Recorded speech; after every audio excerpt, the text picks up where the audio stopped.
You're listening to The Builder's Mindset with Mike DiGiovanni, presented by Amazing Mindsets.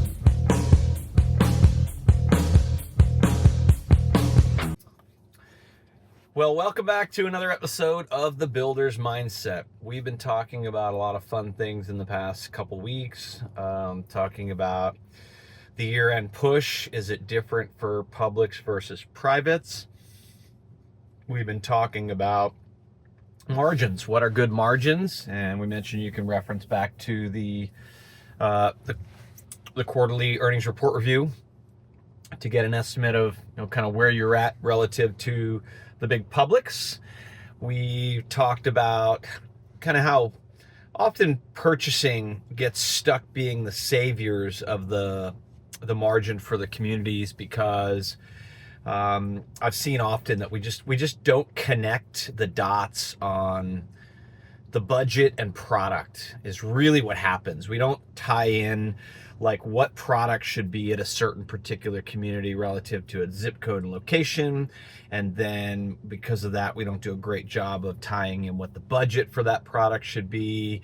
We're often not doing library products, so we're still even guessing what we think that should be.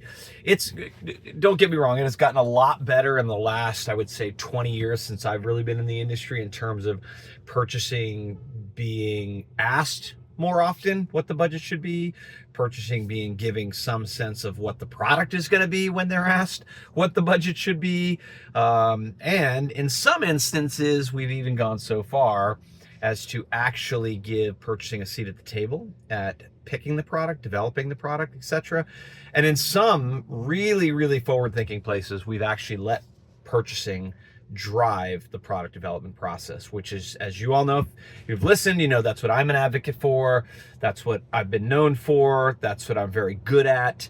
And I like to teach small builders, private builders, their purchasing teams, their architectural teams, how they manage that. I like to help them get to that place where those two functions are working in complete 100% alignment with a guidance from the folks who are protecting the budget. Now, I want to talk about construction cost today and what goes into that. What are some of the big key drivers and movers of that needle? And start with one of the things that I think varies significantly from some builders to the other. And these are usually, it either is this way or it is that way. What do I mean by that? So it's a term we sometimes refer to as on lots. That's a really common term in the Western United States. And what do I mean when I say on lots? So on lots typically tend to involve the three biggest needle movers of what I would call on lots are your fence and walls, your flat work concrete, like that concrete that is not a part of the actual foundation of the home, and your landscaping. So those are things, they're on lots, right? So hence the term on lots. And you would say, well, yeah, but Mike, like everything goes on the lot. There ends up being this gray area in those three particular areas for the most part, and they are big cost impactors, but they tend to be big needle movers for the production builders, because whether you bid those out with the land development side or the house construction side is where I think the philosophy tends to get a little kind of wonky. What do I mean by that? So when you're doing your on lots, let's say the flat work, that would be sort of your walkways and your driveways, the flat concrete outside of the foundation of the home. Some conventional wisdom thinks, well, let's bid that out when we bid the curb and gutter and the sidewalks, because we're bidding such a large amount of that we get better pricing. And I don't disagree with that. I think, though, there becomes some challenges and operational orders of operations and coordination that we need to work through with that. But And that same concept has kind of gone into landscape. Same thing. Like we're doing a community. You've got, street trees. You might have a little community park. You might have exterior landscaping at the entry to the community. And so typically, land development is bidding out this curb and gutter, all the city sidewalks or the community sidewalks, and they're bidding out this landscape and street trees, and maybe there's median trees, et cetera, et cetera. Maybe there's like, a main road, like particularly if you think about a master plan community, bigger communities, there's lots of landscaping that isn't on any one particular person's lot.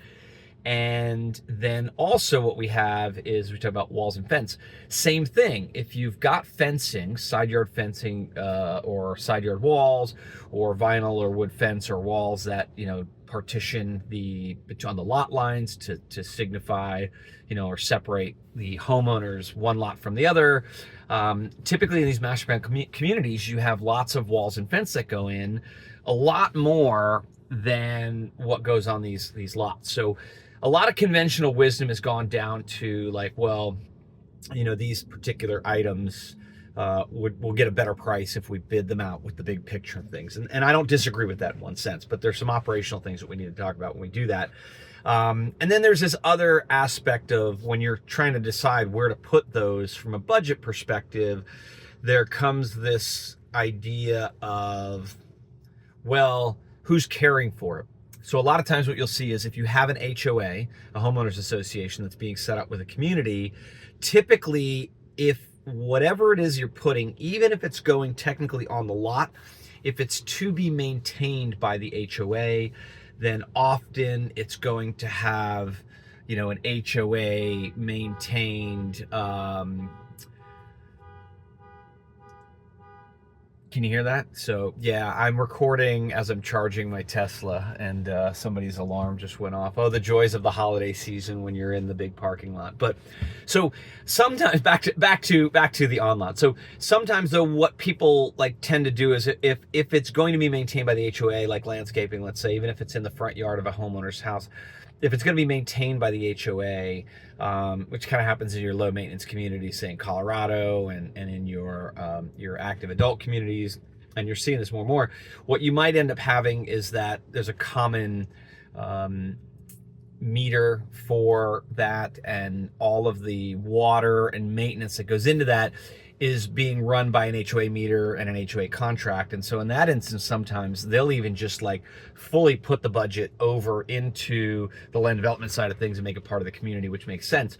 But when we're just talking straight up about on lots, and let's say those three things for an example, and some other things come up within these from time to time, is what can happen is that the operations of how you install that sidewalk and driveway is going to get built and installed when we build that house. If you don't, it'll get destroyed. If you put it in ahead of time, it gets destroyed in construction. So we tend to put our driveways and our walkways up to the front door and the city sidewalks or community sidewalks in from a scheduling perspective when most of the home construction for that particular lot has been done. Same thing with the landscaping in that house. And then, and the walls as well too, they need to get done operationally in concert with the construction. So wherever you put the budget, you need to allot for and think about that it is best to build those items when you do the construction. Now, lots of us who have like online scheduling programs, we prefer to have that pay point tied into that scheduling. So I prefer to bid that out in a partnership with land development and then work through it with them and take that portion of things and put on the budget. But when we talk about direct construction costs, what we need to do when we're looking from one builder to a next is we need to ask that first. That's the first question I've asked. And I've done some assessments of one builder was looking at buying another builder and comparing their directs to the existing builder directs. And they're like, hey, why are the directs over there so much less for the company we're looking at buying than over here where we're at? And I start digging into it. And the first thing I go look for is where are they budgeting their landscaping, their flat work, and their walls and fencing? And lo and behold, in this example, some builders actually hold a separate budget. It's called on lots. It's not put in with their direct construction per foot costs.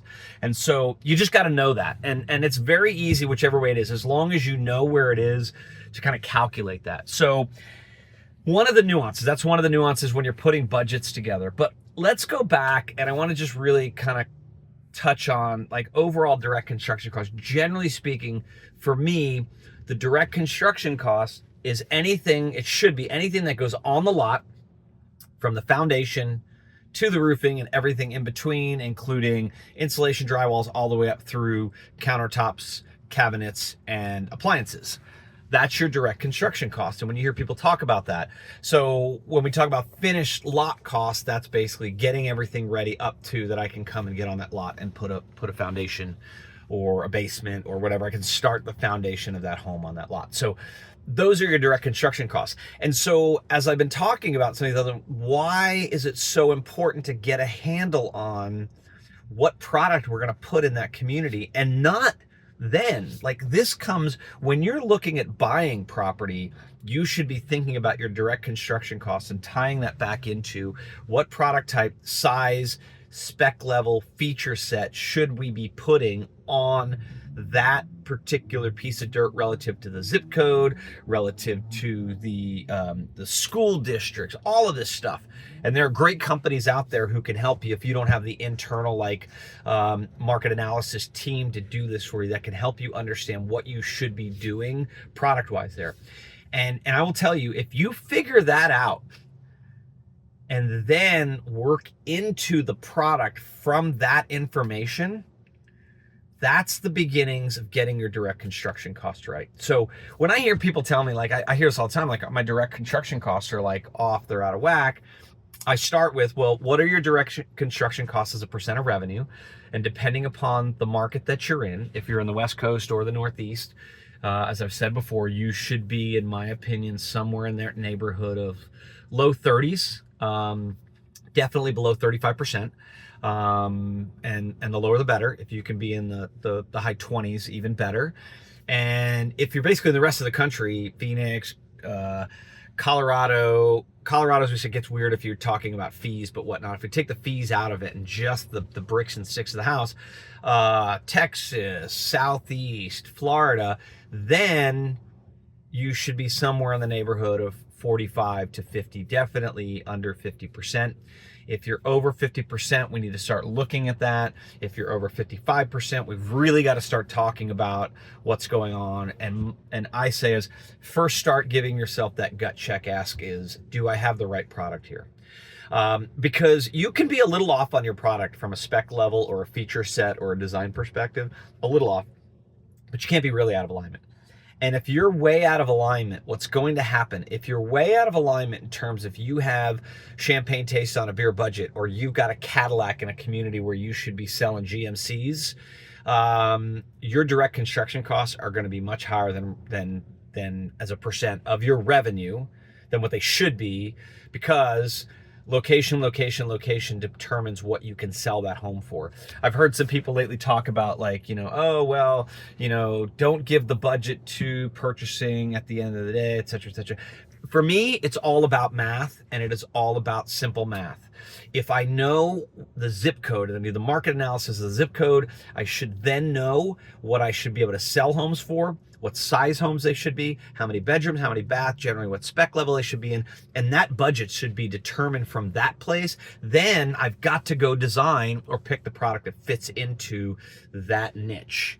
And if I don't do that, I'm going to be out of whack. So if we're over-spec'd, we're going to have, our direct costs of percent of revenue are going to be higher on those numbers if we're selling normally, because then we're priced right. If we're trying to maintain margins, we're going to push that price up higher to keep that direct as a percent of revenue where we want it to be, but our sales pace is going to suffer because of it. And if we're on the other end of things, and I've seen this before, if we're on the other end and our directs as a percent of revenue are much lower, we could be potentially having the wrong product, or we're leaving too much money on the table as it relates to sales. And in that case, then I look to, are we selling at a pace that's just crazy? Are we selling 5, 6, 7, 8, 9 a month, and we're leaving a lot of money on the table? So a lot of things go into once you've designed and developed that product, and we'll talk about that. That's a whole other episode for another day. But you got to start with the product development. You've got to start with the structure. You've got to start with looking at how many corners you have, how many 45s you have, how many bedrooms, how many baths.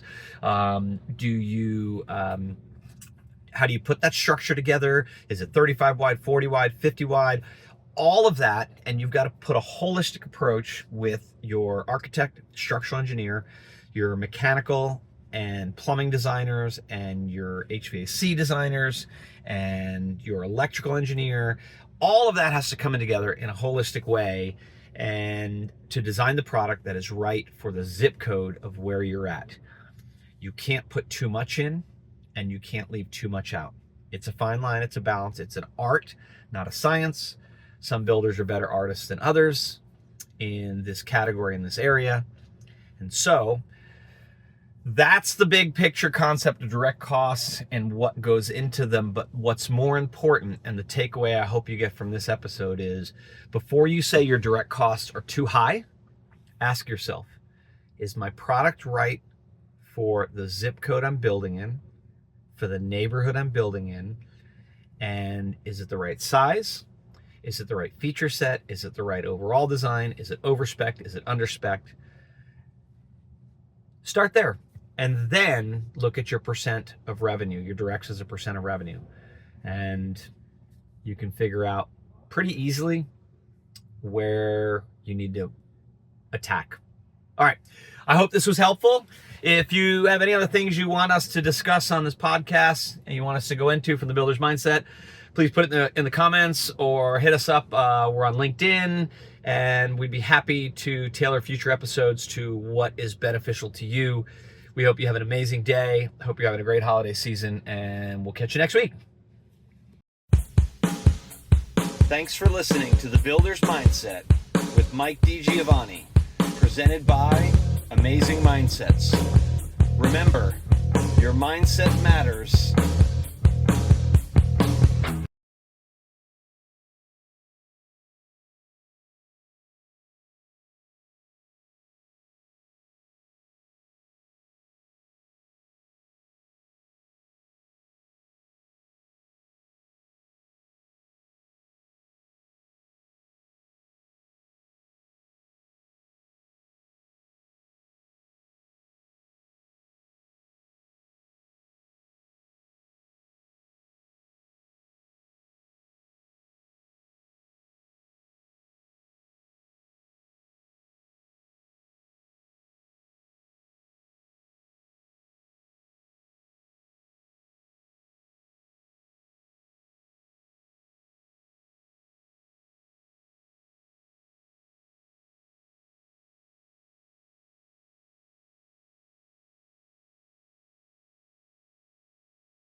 Thanks for listening to The Builder's Mindset with Mike DiGiovanni, presented by Amazing Mindsets. Remember, your mindset matters